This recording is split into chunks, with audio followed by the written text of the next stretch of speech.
You are now listening to the Pelicans post-game report, Flash Report. Well, I mean, I think if you're Brandon Ingram, that you're looking at what Jamal Murray just got, and you're thinking, wait a minute, 4 for 208 that's my number, right? That's the most you can get in an extension here. Why am I not getting that number here? And I think if you're the Pelicans, you're looking at it like, okay, we've committed to Zion, we traded for DeJounte Murray, and we still have CJ McCollum left on a pretty good number, and we've got Trey Murphy, who's a rookie extension eligible, which is another big storyline for. So, is there a compromise that we can reach here? And it's similar to Ingram, like, okay, he could, and maybe in different circumstances, he probably is a max player, but what's the market for him?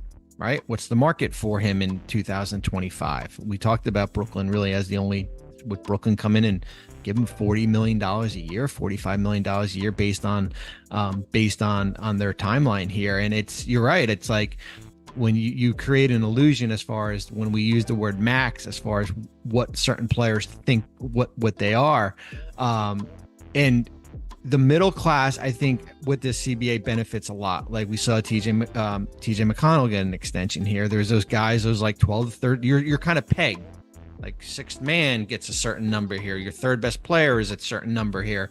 And it is fascinating as far as, and then you mentioned what happened last week.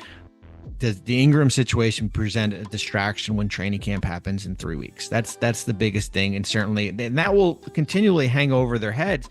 Like I thought, Cleveland could have been a potential fit, certainly before they extended, Jared Allen, who's not, eligible to be traded because he signed that extension. But what does Cleveland do with Ingram when they already got Mobley on a max and Mitchell on a max and Garland on a max and stuff like that? So it does present a challenge as far as finding him a new home if there's no deal reached. So I'm glad you brought up Cleveland, because that fake trade construction of Allen for Ingram, and you'd have to have other stuff around it. It seemed to get like traction in NBA talking heads and social media. I never really understood why Cleveland would do that. Yeah. Even if I could sit here and make the argument that Brandon Ingram 1-for-1 is a better basketball player than Jared Allen, he wants to make more money. We'll see if he makes more money. Like, I just don't really like, what is the point of having Garland, Mitchell, and Ingram? Now, if you're telling me that, like, well, then I can go trade Darius Garland and reorient my team that way, and okay, but that's like 3 or 4 steps, and it's a little bit more complicated than that. But I guess that could be the argument. Like, we trade Garland to wherever for other assets that fit better, and we have Donovan Mitchell as our point guard, maybe in Ingram on the wing. But I never loved that one, and I never since it got much traction. Maybe you're right. Maybe what happens here is the most rational situation, where they just come to an agreement on an extension that's south of the max and makes sense for the Pelicans. It makes sense for Ingram, but it's interesting. Just like Trey Murphy III's extension feels like a bigger priority for them than Brandon Ingram's, which is strange. At all last year, Trey Murphy III has to start for the Pelicans in 2024 or 25. It has to. That's going to be over. I would suspect, short of a trade, which still has not happened, they're starting 5. Just like, if he's got to start and Herb's got to start and Ingram and Zion have to start because they're Ingram and Zion, and DeJounte Murray has to start because it's DeJounte Murray. Well, there's your 5 guys right there. You're starting with Zion at center, and you're going to figure it out. And that's kind of a switchy, funky lineup defensively that could be interesting. But why Trey Murphy is really interesting to me is, if Brandon Ingram is traded, what does Trey Murphy III's scaling up on offense look like? Because those 15 points right now are coming on threes, on closeouts, like driving against closeouts, pump and go. He's got an incredible pump. People treat him, and I think he's earned it, almost like a Klay Thompson level shooter, and how close people play him. And he's very smart at leveraging that sort of pressurized defense for driving opportunities. And then in transition, if you actually look up, Kevin Pelton, who the most efficient pick and roll ball handler in the league was last year in terms of points produced out of their pick and rolls, minimum 100 picks, it's Trey Murphy III. Almost 1.4 points directly out of each pick and roll, but only 4 pick and rolls per 100 possessions. So I don't know what him scaling up is. Maybe it's using him as a screener more. He's a great movement shooter. He can set ball screens. So you hide a small guy on him. He screens for Zion. He screens for Ingram, whatever it is. But and defensively, he's got to reach another level too. He's got to get a little more stable on defense. But it's more the how far can this scale up? Because this guy's already a really, really good role player, a really high level role player. He's extensionable, eligible. If he gets extended, it's going to be for a lot, and deservedly so. I just am curious to see what's next in the offensive development. Yeah, I mean, I think, there's a couple of forwards who got traded together from Phoenix to Brooklyn who are kind of interesting comparisons for him. Because Mikal Bridges is someone who, he leaned more heavily on the D side of the 3-and-D equation than Trey Murphy, but was able to grow past that role into someone who, to some degree or another, was able to be a go-to scorer for the Nets the last couple of seasons. And then, now has all the more value when you put him back in a secondary role or a tertiary role in New York. Or is it more like Cam Johnson, who, very just a great role filler, great shooter, capable defender across, multiple positions, but didn't prove to have a lot more juice even when put in a situation where he, more offense was potentially needed from him in Brooklyn. Yeah, and Trey Murphy, I think, is a little bit more explosive of an athlete than Cam Johnson. He's got a good first step and a better second step when he gets some momentum. He doesn't one-on-one. He is not someone who's going to roast bigger guys on switches. He will shoot over point guards on switches off the dribble, which is very encouraging. But if one person runs a pick and roll and gets him the ball, and his defender even has to take a half step to close out on him, he's really good at a little pump fake, get you up in the air and go. And once he gets a runway, he's really explosive and really good at getting to the rim. His passing in that exact situation with sort of the floor in motion, the defense rotating, has to reach another level, and that's comes with experience and time. I'm really optimistic about him. I'm just curious to see what it looks like. Maybe it's just more of everything, more shooting, more roving around, more. He's a very smart mover off the ball. I love Trey Murphy III. I'm intrigued by. I'm going to pick an intriguing team. I'm just throwing the rules to the win. That's it's people for a reason. You can go in any direction you want. New Orleans Pelicans. All right. I was just gonna bring up. That's what I was gonna bring up. So here we go. I had Zion next on my list, so let's go. Well, yeah, I had Zion and Brandon Ingram as a tandem, so perfect. Right. So so obviously you've got Zion and Ingram. Zion was having a very good year last year. Can I make one quick addendum on that? Yeah. Zion was healthy. He was very productive last year. Didn't make the All-Star team. Didn't make an All-NBA team. If you'd said Zion Williamson had the year he had a couple years ago and played 70-plus games, you'd be like, oh, he's going to make All-NBA. He's going to be, and he was sort of an also but then he got hurt a forgotten guy. Well, no, he got hurt in the playoffs, but I'm saying even during the year, he was sort of a forgotten guy at this point. Right.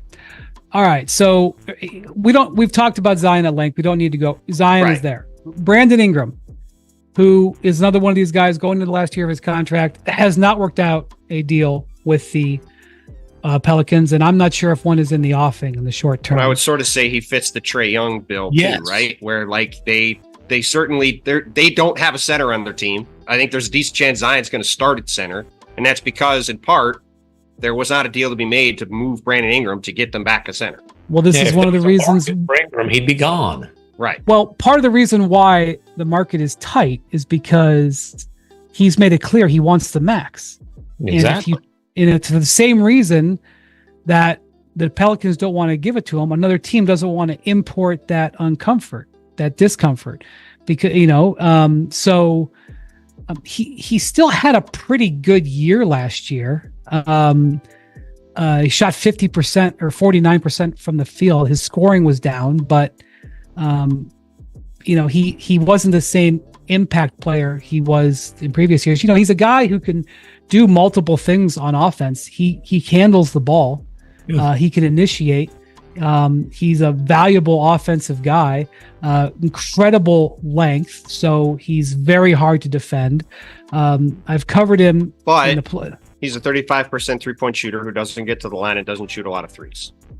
And he's also routinely had injury issues and not just one thing, multiple different things. And He's not played 65 games since his rookie year. I just saw that looking at his stats, which is pretty wild. Right. He's made one All-Star game. One All-Star game in what? How many years? 8 seasons. 8 seasons. This is stress max territory. Actually, I don't even really think he's not a max player at this point. I mean, he's just not. No, but well, if he was, he'd have an extension for one. Yeah. But here's the thing. So this is why the whole team is intriguing to me. As you guys, as we've talked about before, they don't have a center, so they're going to be playing weird. You got Ingram with a contract situation to deal with. They got to get Trey Murphy taken care of. I would assume that they would, but he's extension eligible. You've got to get him locked in.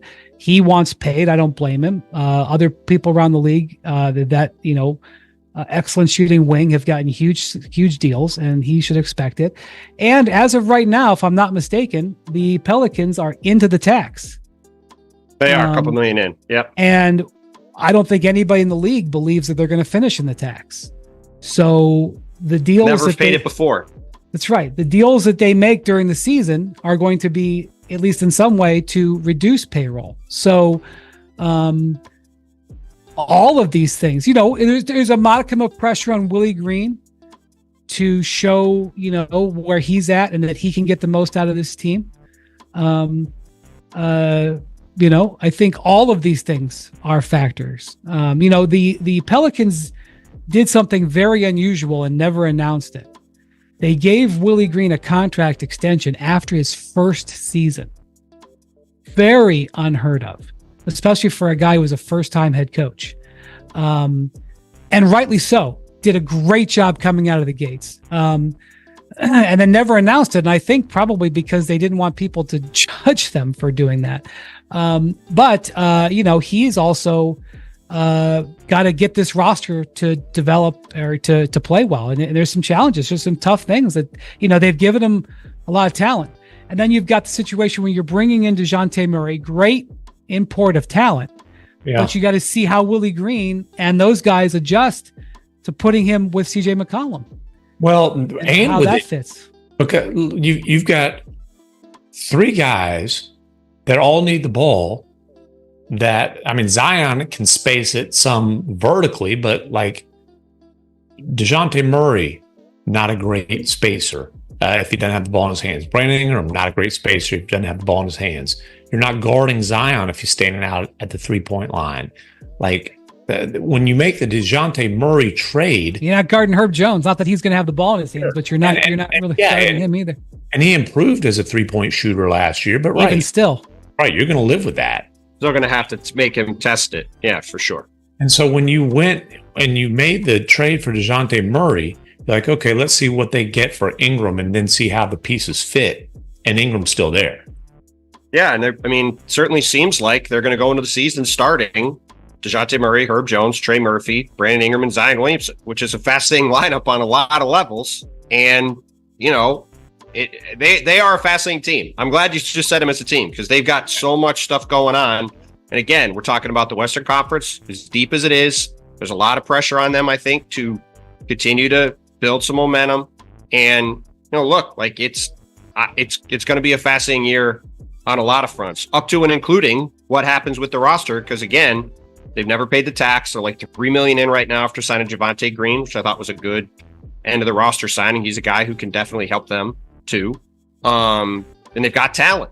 So, let's see if they can push forward or if they're going to settle in a little bit.